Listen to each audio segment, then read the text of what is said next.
de Cristo esteja com o coração de cada um de nós. É uma alegria estar com vocês hoje para ministrar esta aula. Deus sabe de todas as coisas e, embora eu tenha ficado impossibilitado de dar a aula na semana passada, Deus tem nos dado essa oportunidade hoje. Então, louvado seja o nome do nosso Deus por isso. Eu quero iniciar perguntando para você, e aí no nosso primeiro slide, tá, Edgar? Se você já observou o quanto que o livro dos Salmos é um livro predileto das pessoas da nossa sociedade. Você já reparou como a gente encontra citações do livro dos Salmos em diferentes lugares, em diferentes ambientes? Quem de nós nunca entrou, às vezes, numa sala e viu um quadro com um versículo do livro dos Salmos? Ou quem de nós aqui nunca recebeu um folheto justamente com citações do livro dos Salmos? Os próprios Gideões, por exemplo, distribuem o Novo Testamento, mas eles incluem nesse Novo Testamento, inclusive, o livro dos Salmos, porque o livro dos Salmos está presente na nossa vida, em diferentes momentos. E a maioria de nós, se conhece algum versículo da Bíblia de cor, certamente, entre os versículos da Bíblia que nós conhecemos de cor, se encontra o livro dos Salmos. Esse é um livro muito precioso da palavra do nosso Deus. E às vezes a gente não considera a profundidade que esse livro tem. Por isso que é importante a gente perceber que o propósito do livro dos Salmos é nos formar espiritualmente para aprendermos a orar. Também, um outro detalhe interessante sobre o livro dos Salmos, e não sei se você já observou isso, mas de todos os livros do Antigo Testamento, o livro mais citado por Jesus Cristo, além, é claro, do livro do profeta Isaías, é o livro dos Salmos. Em várias situações da história do ministério de Jesus, Jesus faz questão de fazer referência ao livro dos Salmos. Eu destaquei aqui, nos nossos slides, alguns exemplos desses momentos em que Jesus ele cita esse livro. Pode passar o slide, por gentileza. Então, no templo, por exemplo, enquanto Jesus estava ali ensinando, ministrando, ele faz uso da citação do livro dos Salmos. E o livro dos Salmos citados por Jesus é justamente o Salmo de número 8, por exemplo, versículo 2, quando o próprio Jesus diz, né? Nunca lestes da boca dos pequeninos e crianças de peito, tiraste perfeito louvor. Então, no ambiente em que Jesus está ensinando, no ambiente em que Jesus está ministrando, quando ele quer destacar o fato de que nós precisamos ter a mesma atitude que uma criança, ele faz referência ao livro dos Salmos como o fundamento do seu ensino. Um outro momento em que Jesus também cita o livro dos Salmos foi no período da Páscoa, quando Jesus estava preparando os seus discípulos para a sua crucificação. Jesus reúne os seus discípulos para celebrar a Páscoa, e durante essas celebrações, Jesus Cristo realiza, junto com os seus discípulos, um momento de cânticos, de declaração de hinos, de louvor ao Pai. E certamente o inário usado por Jesus e pelos seus discípulos são o livro dos Salmos, porque essa é uma prática dentro do judaísmo, de usar o livro dos Salmos como o seu próprio inário, expressões do seu louvor, da sua adoração a Deus. Então, possivelmente, no momento da celebração da Páscoa, em que Jesus cantou junto com seus discípulos o inário judaico, certamente ele usou como base o livro dos Salmos, possivelmente os capítulos 113 a 118 do livro dos Salmos. Também um outro momento em que Jesus usa o livro dos Salmos é no Getsêmani, quando Jesus está ali no seu momento de dor, de aflição, na angústia da crucificação que ele iria experimentar, e ele se dirige em oração ao Pai.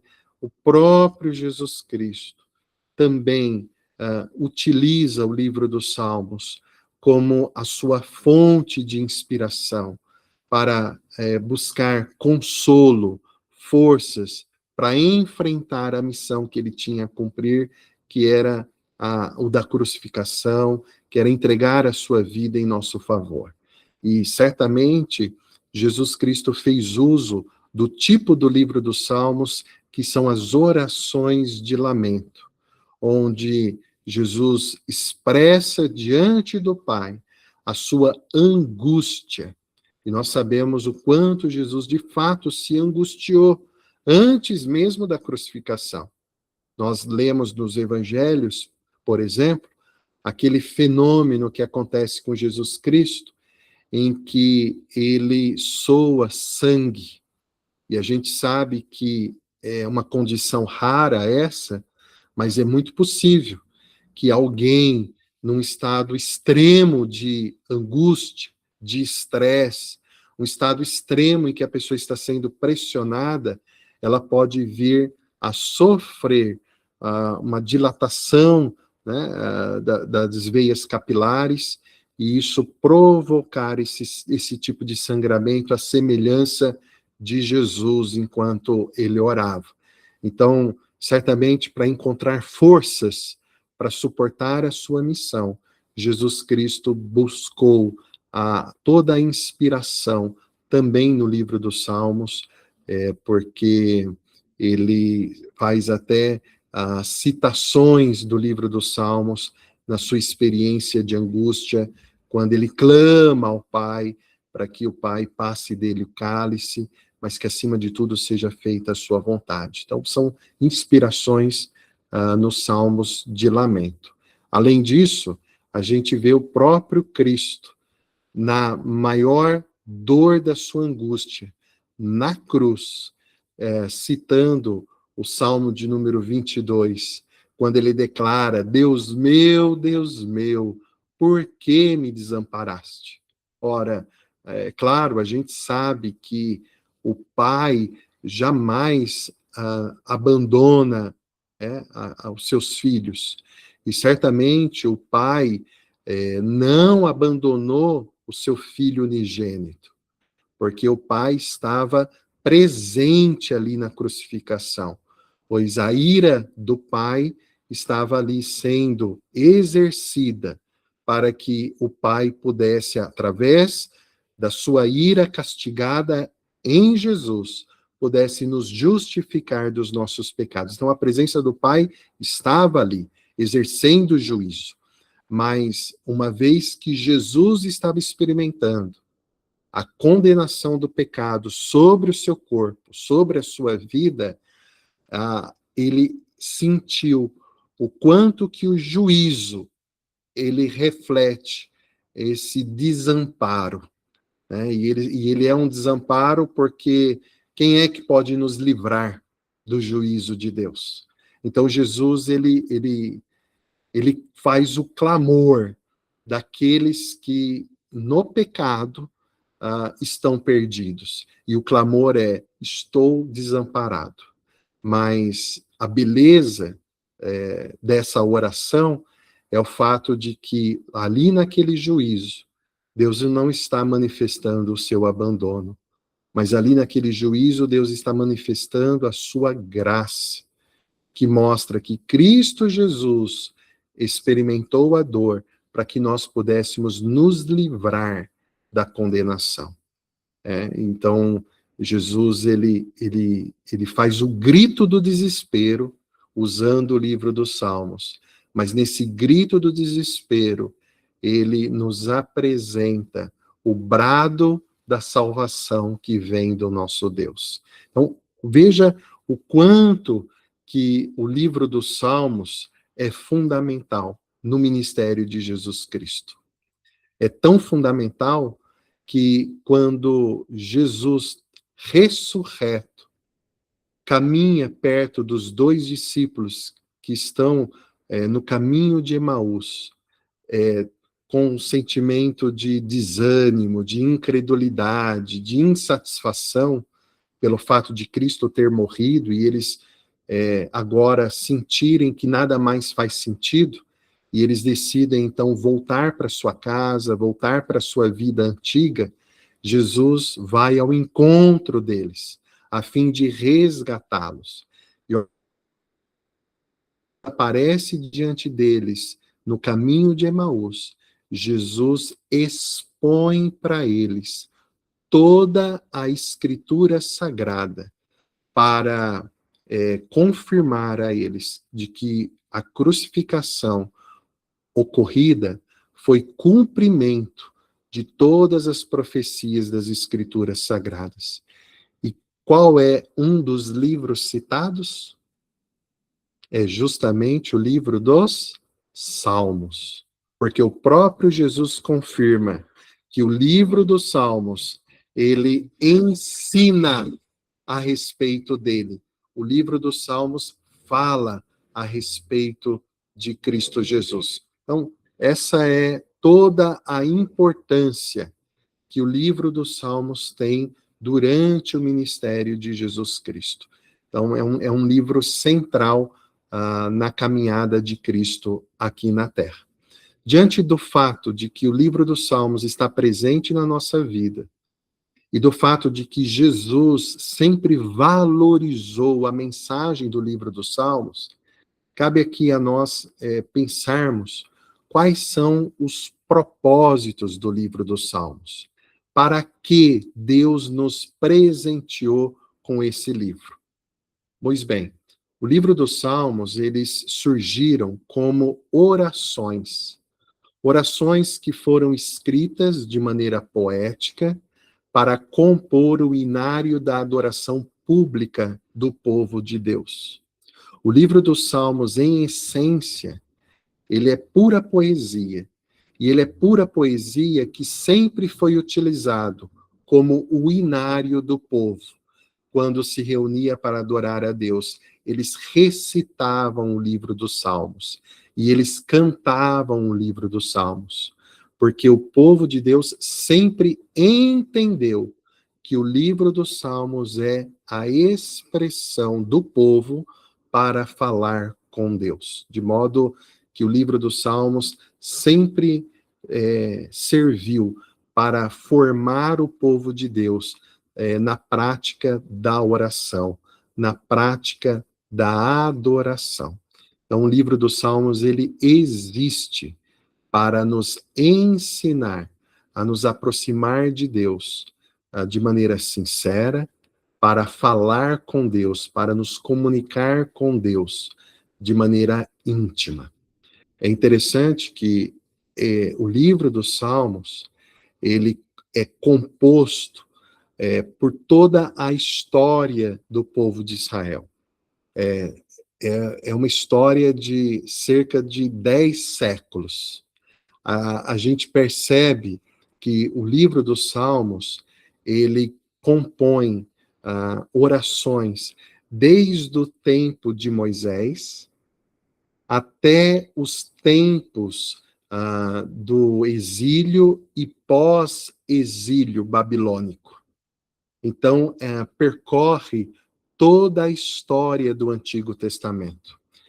Embora alguns estudiosos da Bíblia não tenham consenso com relação à autoria dos capítulos do livro dos Salmos, mas na tradição cristã, a gente estabelece que no livro dos Salmos nós temos autores como Moisés, Davi, Asaf, os filhos de Corá, Salomão, Etã, e Herã.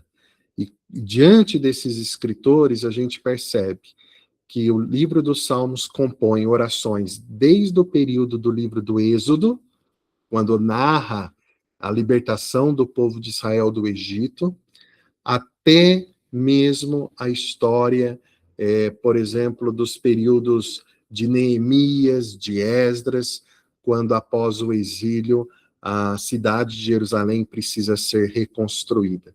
Então é o período todo do Antigo Testamento presente no livro dos Salmos. Então, o livro dos Salmos ele é o registro das orações que o povo de Deus realizou durante toda a sua caminhada com o Senhor. De modo que o livro dos Salmos, ele se constitui para nós como uma grande escola de oração. Ali eu tenho o registro escrito das orações feitas pelo povo de Deus em diferentes contextos, em diferentes situações da vida deles. E ao ler o livro dos Salmos, aquela linguagem de oração daquelas pessoas acaba moldando a minha linguagem também de oração diante de Deus. A forma como aquelas pessoas se aproximaram de Deus, elas acabam ajudando também cada um de nós a nos aproximarmos de Deus de maneira adequada, livre de qualquer medo, livre também de qualquer ritual religioso, mas nós podemos nos aproximar diante de Deus com a liberdade de alguém que está diante do seu Criador, que não quer se apresentar a nós apenas como Criador soberano, mas quer se apresentar a nós como Pai amoroso, que nos acolhe, que nos ouve com amor. O livro dos Salmos, por ser o livro de oração, é um livro que celebra a presença de Deus e a sua aliança, contemplando a bondade e a misericórdia do Deus que perdoa, salva, restaura e preserva os seus eleitos. Vamos ser bem honestos? Lendo a história do povo de Deus no Antigo Testamento, quantas vezes você leu e disse assim: esse povo fracassou, esse povo abandonou a Deus? Certamente várias vezes. Quando a gente lê, por exemplo, o livro dos Juízes, causa em nós até um certo desânimo, porque você vê o povo em conflito por conta do seu pecado, Deus intervém, liberta, o povo se arrepende, mas depois o que acontece?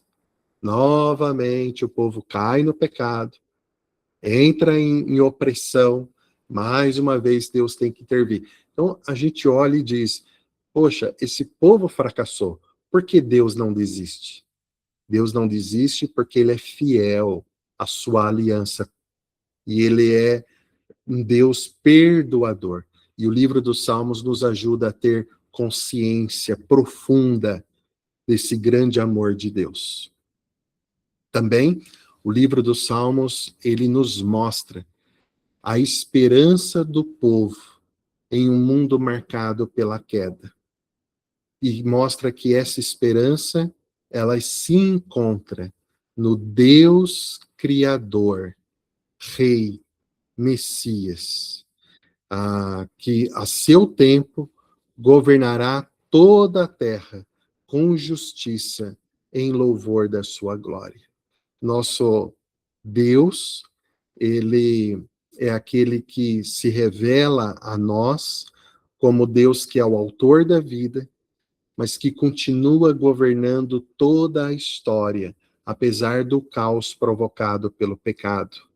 Mas Deus, ele também é o rei que governa a história como Messias, aquele verdadeiro ungido que vem até nós para nos salvar e nos libertar do pecado e nos garantir que nos dará um novo mundo, um mundo totalmente diferente desse que nós conhecemos, porque é um mundo sem maldade, é um mundo sem sofrimento.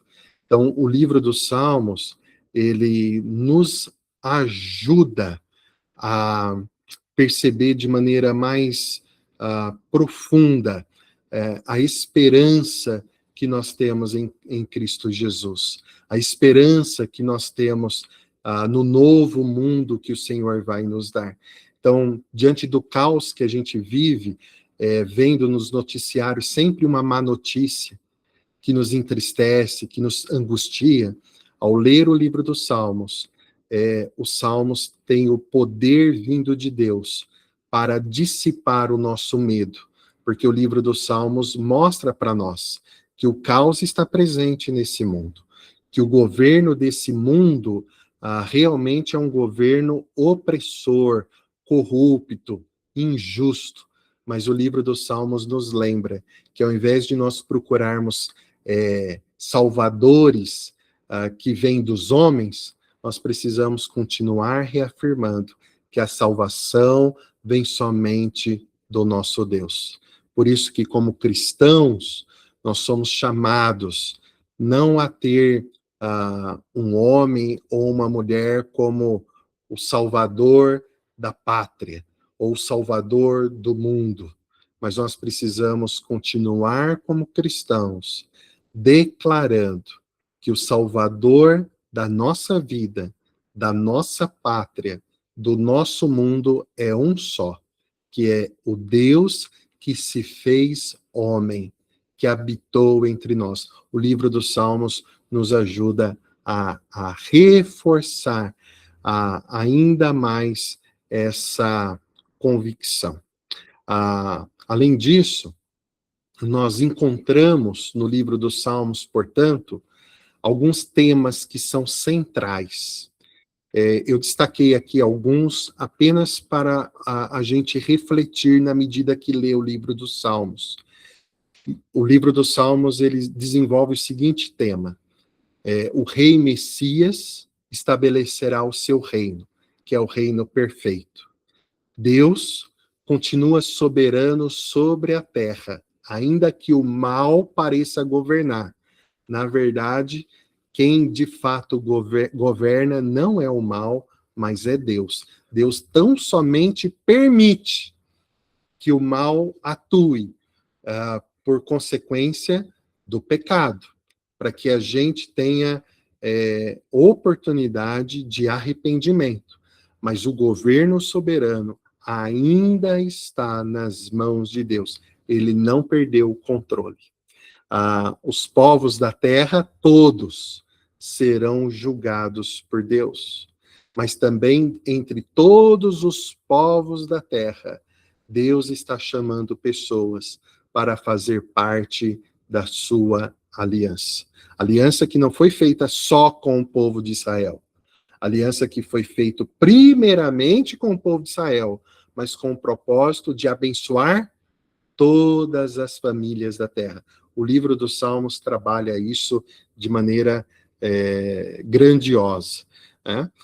Também o livro dos Salmos reforça a mensagem de que o povo de Deus triunfará. O livro dos Salmos também trabalha com o tema de que Deus restaura, perdoa os pecados, Deus não está alheio ao sofrimento, Deus será louvado por todos os povos, e a aliança feita com Davi só permanecerá, só será cumprida através do próprio Deus como legítimo rei. Então, a aliança de Deus com Davi, ela é cumprida não pelo esforço de Davi, ou pelo esforço da descendência de Davi. Não. Porque nós sabemos que Davi caiu em pecados, nós sabemos que a descendência de Davi caiu em pecados, e nós sabemos que ao longo da história do Antigo Testamento, inclusive, houve momentos em que a descendência de Davi foi tirada do trono. E ela foi tirada do trono por consequência do mal praticado por eles. Mas ainda assim, a aliança de Deus com Davi se concretiza. E ela se concretiza porque o legítimo rei não é Davi, mas o legítimo rei é o próprio Deus. E é o próprio Deus que, através do Filho unigênito, Jesus, esvazia-se da sua glória, torna-se homem e vem ao mundo como um filho de Davi, para poder assim estabelecer o reinado davídico, como a aliança de Deus decretou, que é um reinado de paz, de justiça, é aquele reinado que é perpétuo, e é aquele reinado que se estende sobre o Israel de Deus, mas que é composto não apenas de israelitas, né? Mas é composto de todos os eleitos do Senhor, que são membros de todos os povos da terra. O livro dos Salmos, ele aponta para essa realidade. E isso fortalece a nossa fé, isso alinha as nossas orações à vontade de Deus, isso enche o nosso coração de paz. Tá? Também, à medida que nós lemos o livro dos Salmos, é muito importante que nós estejamos atentos aos tipos de orações que estão presentes no livro dos Salmos. Às vezes a gente lê o livro dos Salmos sem estar atento aos diferentes tipos de gêneros literários e os diferentes tipos de formas literárias que existem no livro dos Salmos. E isso pode prejudicar o nosso entendimento do livro dos Salmos. Então é muito importante que você se atente a isso. No livro dos Salmos, nós temos diferentes tipos de oração. Cada uma delas tem uma forma de linguagem, cada uma delas tem uma estrutura, cada uma delas tem um propósito. Então, aqui eu destaquei os tipos de orações que são as bases que estão presentes no livro dos Salmos. Nós encontramos salmos que são expressões de louvor. Esse tipo de salmo são salmos que exaltam a grandeza de Deus, que falam sobre o caráter de Deus, falam dos atributos de Deus, e são salmos que procuram expressar palavras que elogiam a Deus. Nós temos, então, como exemplo aqui, o Salmo de número 8, o Salmo de número 100 e o Salmo de 150. No Salmo de número 8, por exemplo, o salmista chega até a declarar a respeito do que é o homem para que Deus se importe tanto com ele. Qual é o valor que o ser humano tem para Deus se importar tanto? E aí a conclusão que ele chega é que Deus é digno de louvor, porque o olhar que Deus tem para nós é um olhar misericordioso. Porque que valor nós temos, né, diante das nossas imperfeições, falhas e pecados? Então, se nós temos algum valor, é por causa do olhar misericordioso de Deus. E é um salmo de louvor ao Senhor. Por isso, Salmo 100, 150, por exemplo, são salmos que convidam os povos da terra a se reunir para celebrar a Deus em um culto de adoração. Isso é louvor. Então, toda vez que você ora, você precisa entender que a sua oração não é uma lista de pedidos a serem feitas por Deus, mas a sua oração também é uma forma de você elogiar a Deus. Você, quando ora, você elogia a Deus? Você honra a Deus? Você expressa nas suas palavras a exaltação à pessoa de Deus? Também nós encontramos no livro dos Salmos, salmos de confiança, oração de confiança. Essas são orações onde é proclamado que a nossa segurança está somente em Deus.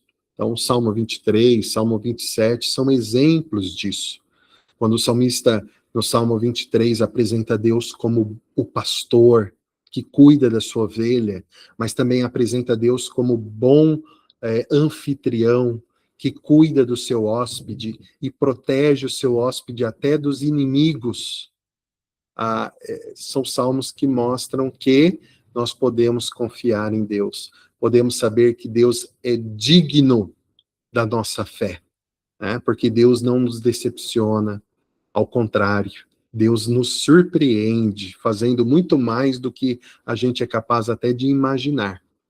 Então, quando você ora, é fundamental que você também expresse diante de Deus a fé, a confiança, a segurança que você tem nele.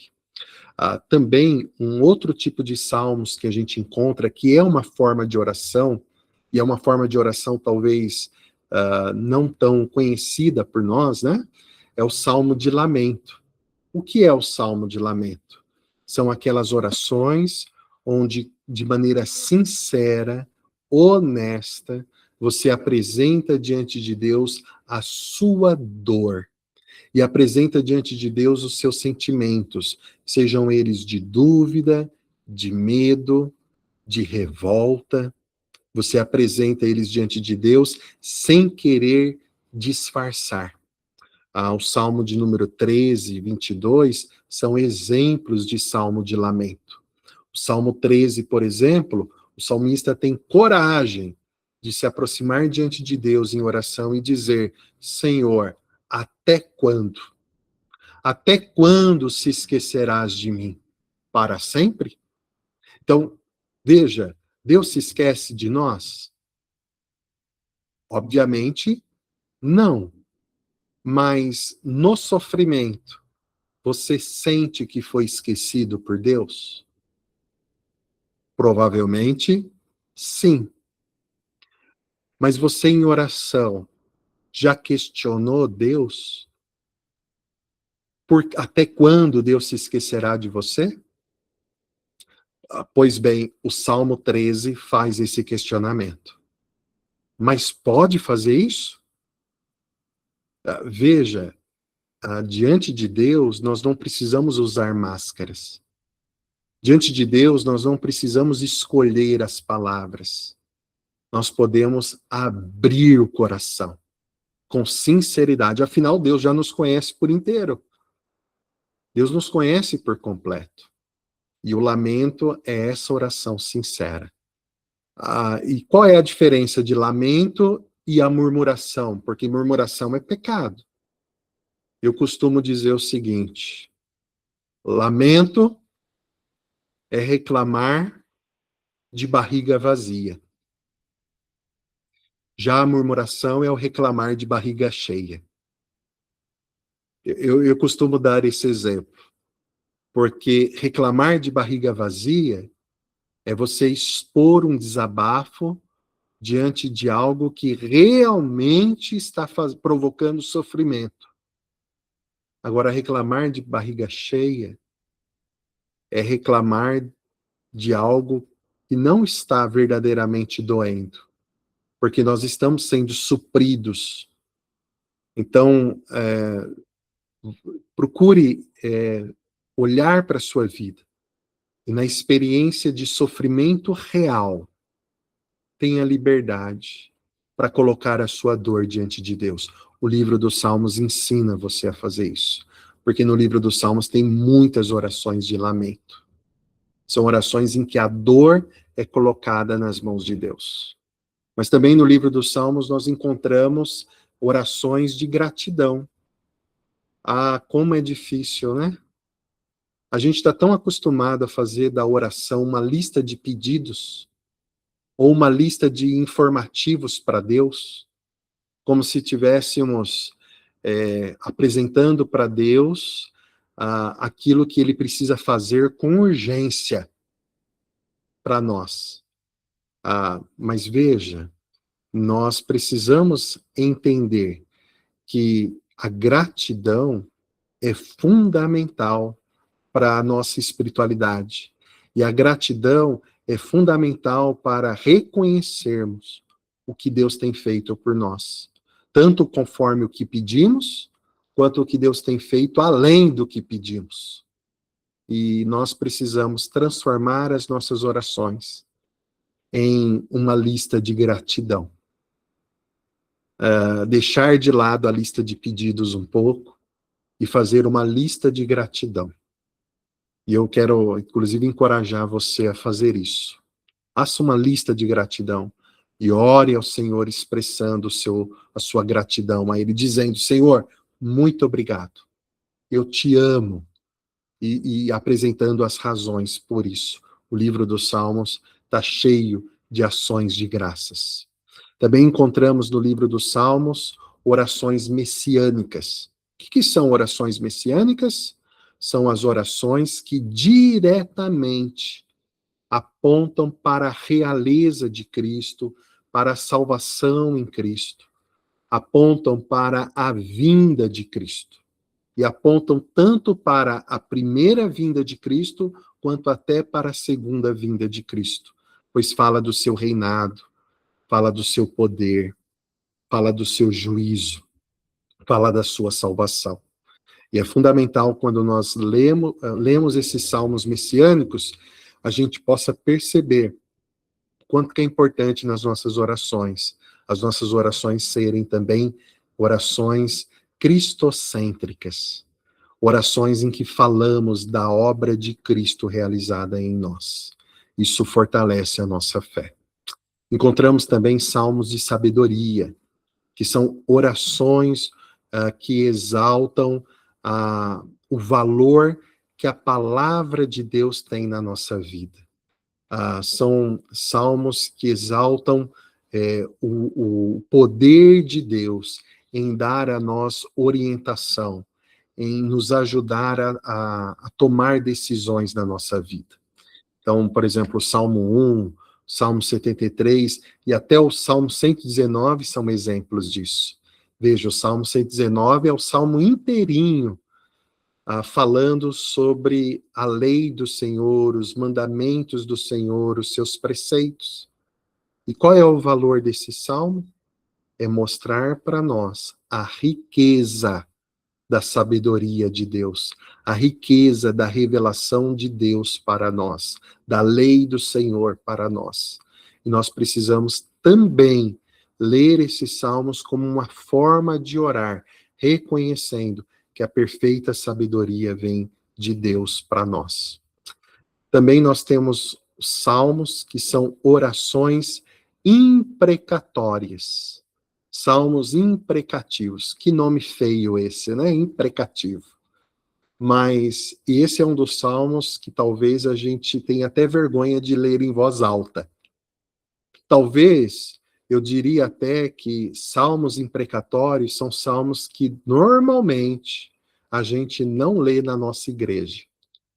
Por que não? Porque imprecatório são aqueles salmos que declaram o desejo pela justiça de Deus diante do mal. Mas são salmos que contêm um palavreado carregado até mesmo de desejo vingativo, um desejo de que aquilo que me provocou revolta possa, de fato, sofrer o juízo de Deus. São salmos, eu diria, que até têm expressões de maldição. E deixa eu te explicar uma coisa aqui. A Bíblia não nos encoraja a sair amaldiçoando as pessoas. Mas a Bíblia, ela nos ensina a colocar diante de Deus a nossa indignação diante do mal e diante da injustiça, fazendo o clamor para que o Deus perfeito e justo possa definitivamente estabelecer o fim daquele mal. E aí, quando a Bíblia fala, por exemplo, sobre o amaldiçoar, esse amaldiçoar não é simplesmente o desejar o mal para o outro, de maneira displicente ou fruto da maldade do nosso coração. Mas esse amaldiçoar é no sentido do entregar para a justiça de Deus. É o entregar para que Deus, de fato, ponha fim àquele mal. E como é que Deus vai pôr fim a esse mal? É critério de Deus. Jonas, por exemplo, amaldiçoou Nínive. E ele, inclusive, tinha uma palavra de Deus de juízo contra Nínive, que seria uma maldição para Nínive. Mas qual foi o resultado de Nínive? Toda a cidade foi destruída, não é mesmo? É isso que diz lá, né, no livro de Jonas, né? E toda a cidade de Nínive foi destruída. É assim que Deus pôs fim ao mal lá em Nínive. É isso? Claro que não. O que Deus fez foi apresentar o seu juízo, apresentar as consequências do mal, mas quando toda a cidade clamou pedindo misericórdia e perdão, Deus salvou toda a cidade de Nínive. Então, veja que o amaldiçoar, conforme a Bíblia, não é sair desejando o mal para as pessoas, mas é declarar a justiça de Deus. Então, os salmos imprecatórios, eles são salmos pesados. Porque, por exemplo, o Salmo 137, se a gente lê ele em voz alta, a gente termina esse salmo sem saber direito como resolver o problema do Salmo 137. Porque o salmo termina que jeito? Você lembra? O salmo termina com o povo que estava sofrendo a opressão da Babilônia, no período de exílio, desejando que seria feliz se alguém viesse e pegasse as criancinhas dos babilônicos e batesse a cabeça delas contra a pedra. E assim termina o salmo. Como fazer uma oração dessa diante de Deus? Veja, eles estão colocando diante de Deus a revolta deles, a indignação deles, diante do mal que eles sofreram. E eles querem, de maneira vingativa, que o mesmo mal que eles sofreram aconteça com seus inimigos. E eles colocam isso diante de Deus de maneira que expressa o seu sentimento desordenado, de tristeza, de dor, de indignação. E como é que a gente explica isso? É um salmo imprecatório. É um salmo imprecatório que nos ensina que nós podemos colocar a nossa dor e indignação diante de Deus. Mas a beleza do Salmo 137, sabe qual é? É que a dor é colocada diante de Deus. O Salmo termina de uma maneira horrível, que nos assusta. Mas a beleza é que depois do Salmo 137, vem o quê? O Salmo 138. E o Salmo 138 tem a mensagem do Deus que é misericordioso sobre todas as nações, sobre todos os povos. Ou seja, Deus seria misericordioso até mesmo com gente da Babilônia, que era inimigo do povo. Percebe como colocar o nosso sentimento desordenado diante de Deus faz com que a graça de Deus coloque em ordem a nossa vida? Então nós temos liberdade para fazer isso, tá bom? Próximo slide, Martinho Lutero, ele afirmou que o livro dos Salmos não coloca diante de nós somente a palavra dos santos, mas também nos desvenda o seu coração e o tesouro íntimo de suas almas, onde aprendemos a falar com seriedade em meio a todos os tipos de vendavais, e que o saltério faz promessa tão clara acerca da morte e ressurreição de Cristo e prefigura o seu reino, condição e essência de toda a cristandade. Isso de tal modo que bem poderia ser chamado de uma pequena Bíblia. Próximo. Ele também afirmou: é muito benéfico ter palavras prescritas pelo Espírito Santo, que homens piedosos podem usar em suas aflições. Em seu leito de morte, ele recitava continuamente: nas tuas mãos entrego o meu espírito. Tu me remiste, Senhor, Deus da verdade. Citação do Salmo 31, versículo 5. Então, para Martinho Lutero, o livro dos Salmos era essencial, porque ele nos ensina a colocar diante de Deus a nossa alma, abrir diante de Deus o nosso coração. E o livro dos Salmos, ele é uma síntese de toda a mensagem da Bíblia, porque ele nos apresenta a salvação de Deus que se concretiza em Jesus Cristo. Mas também, João Calvino tinha um apreço muito especial também para o livro dos Salmos. E ele diz o seguinte: tenho por costume denominar este livro, e creio não de forma incorreta, de uma anatomia de todas as partes da alma, pois não há sequer uma emoção da qual alguém, porventura, tenha participado que não esteja aí, representada como num espelho. Para Calvino, o livro dos Salmos, ele expõe com clareza todas as partes que compõem as nossas emoções, a nossa alma. E no livro dos Salmos nós encontramos todos os sentimentos nossos colocados ali diante de Deus. Então, tristeza, medo, dúvida, ansiedade, depressão, o pânico, tá? Mas também a alegria, a satisfação, né? Não só sentimentos ruins são colocados, mas sentimentos bons também. Porque o livro dos Salmos, ele é o livro em que o coração está aberto na presença de Deus, sem receio de ter que esconder nada de Deus.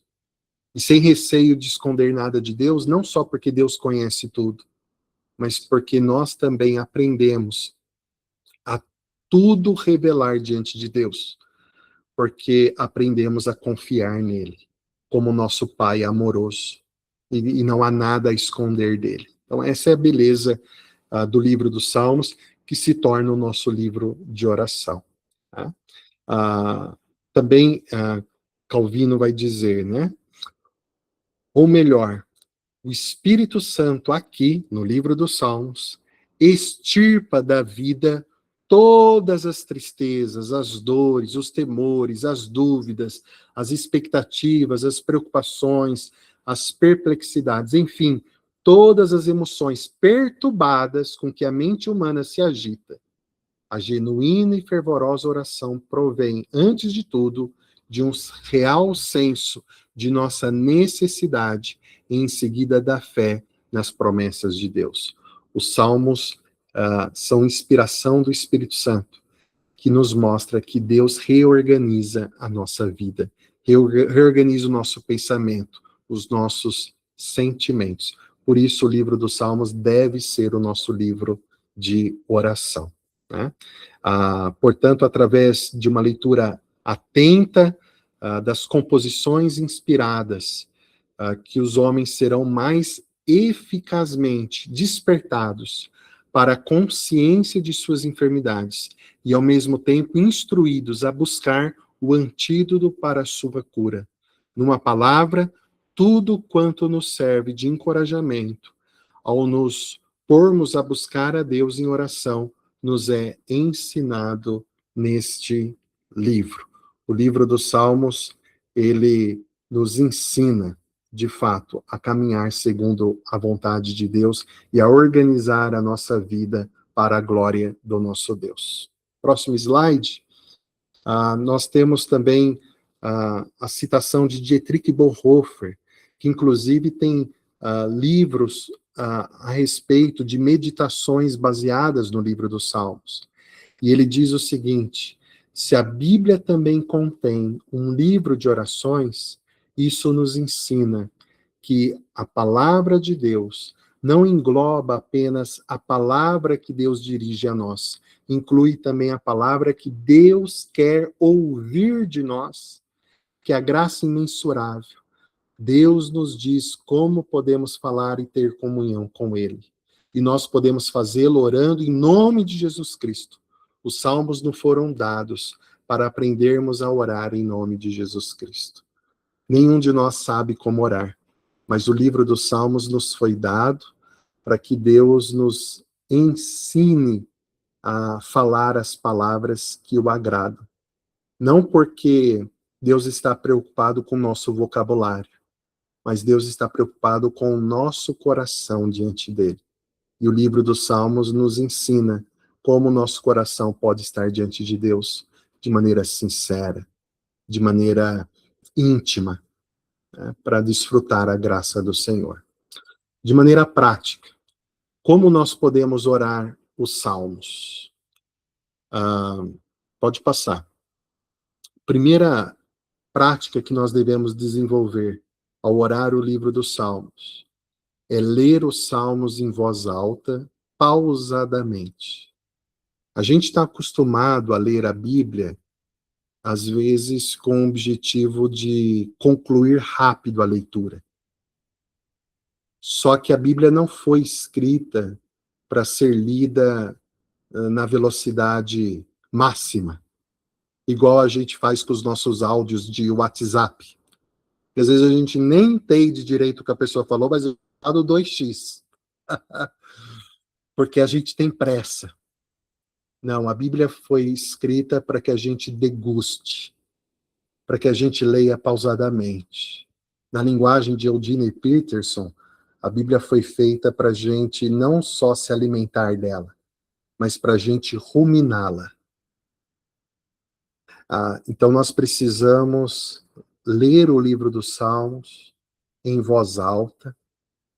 Ao orar o livro dos Salmos, a gente deve fazer isso, porque a leitura em voz alta faz com que a gente ouça as palavras que estão sendo lidas, e essas palavras, elas penetram de maneira melhor o nosso coração. Então é fundamental que ao ler o livro dos Salmos, você expresse isso verbalmente. Tá? Uma vez uma pessoa surda perguntou para mim, né? Mas e no meu caso? E eu disse, você faz a sua leitura não só nos seus pensamentos, mas inclusive nos seus gestos de comunicação, porque você estará verbalizando da sua linguagem o livro dos Salmos. Isso ajuda até na fixação da mensagem. Faça isso de maneira pausada, em voz alta, e às vezes até, como diz Tim Keller, parafraseando as palavras dos Salmos, como se aquela oração fosse a sua própria oração diante de Deus. O segundo orientação para orar o livro dos Salmos é que ao ler as palavras, você possa contemplar cada palavra, cada frase que estão presentes no texto do Salmo.